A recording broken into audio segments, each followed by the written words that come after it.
Hey guys, in this episode we continue tearing into my 911 engine.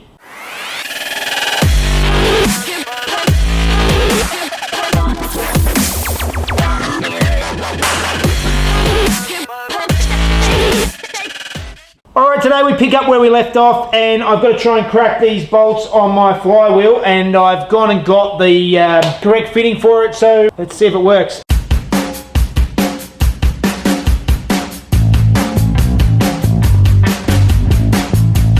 Alright, that was a lot easier than I expected.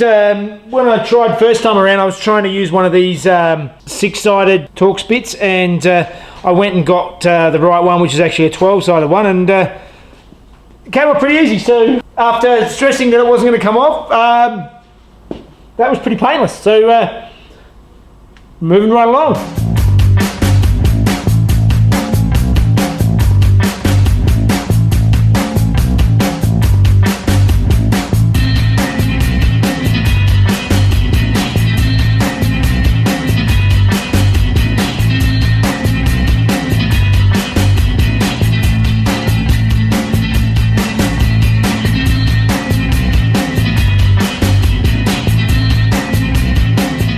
Alright, so that's the top half of the case off, and we can sort of see in here, and I mean, I don't know what's normal, I haven't done this before, but there are these numbers mounted on these bearings that just look a bit weird, and where they're actually taken off of the other side, you can actually see they've actually marked the mounting in the case. So I'm not sure if that's normal or not. I wouldn't have thought that's normal, but I have no idea, so we'll see.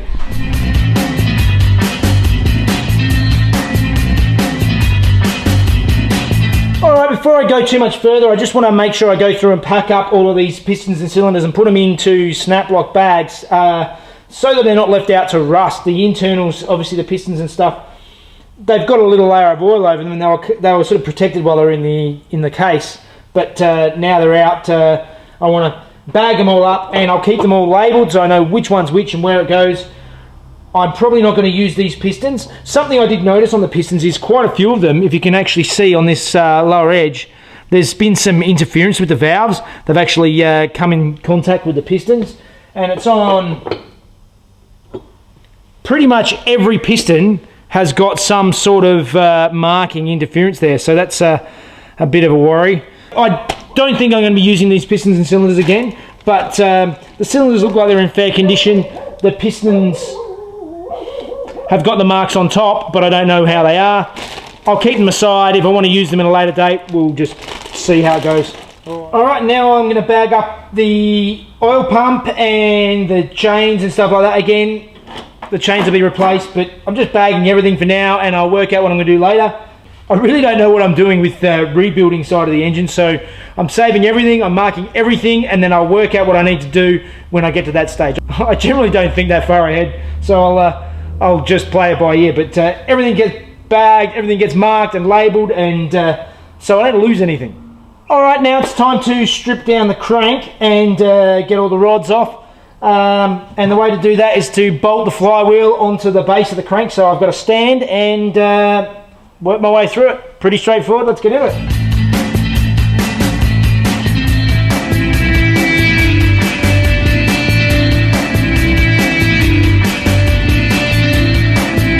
Alright, I've got stripped down to the bare crankshaft, so I'm going to go through where the rod bearings go and just measure and at least get the pre-measurements to work out whether it's been ground before or not. I have no idea what the factory spec is supposed to be, but we'll go through and just check these out, and that's 51.99, 52 millimeters. Yeah, same. Pretty much bang on 52 millimeters each. My measuring is probably not that great. The crankshaft bearings, alright, that's bang on 57 mil. Again, 57, 57, 57. So they're all on 57 mil. Again, I don't know what it's supposed to be. Okay, there's the crankshaft completely stripped down, so next step is to strip down the heads.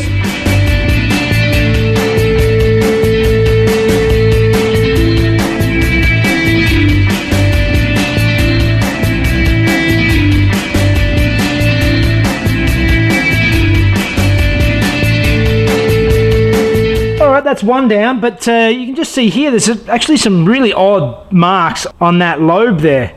Quite gouged. Doesn't seem like it's actually affected things much, and it hasn't marked the rocker. The rest of the lobe is okay, but yeah, more signs that this has been badly put together. I'm going to at least get these reground if possible, or new cams anyway, so moving right along.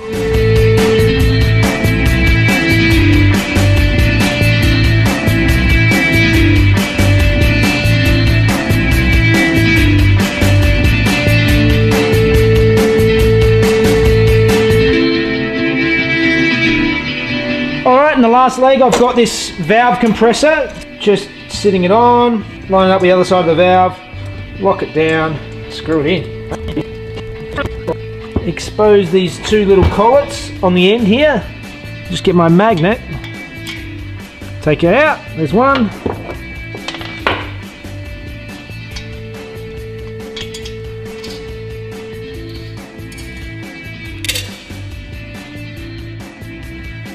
There's two collets out, undo the spring, and of course in that demonstration I lost one of the collets and I can't find it, so I'm going to have to strip everything apart later and see if I can find it.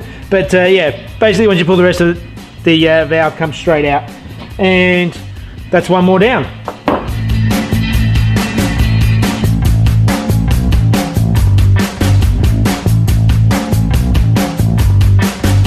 Alright, and as you can see, I've gone through and I've marked all the inlet and exhaust valves. So now the engine is completely stripped down and ready to get cleaned up and shipped off. Stop with the hair. Well, stop! No, it doesn't matter if I clap. No, it's act. Shush! Stop being annoying. Go stand over there. Do you want me to leave? Go away. Alright guys, that's it for another week. The engine is completely stripped. It's all in pieces. Next week I'll probably go and get straight back into it, and I'll clean it all up and pack it all up and get it ready to send over to the guys in LA at Performance Developments, and yeah, we'll see what we can do with it. As I mentioned last week, I'll be doing new videos every Friday, so next week you just have to wait and see what I get done. If you enjoy the videos, please like and subscribe to my channel, Home Built by Jeff, and you can follow me on Facebook and Instagram at the same place. Alright guys.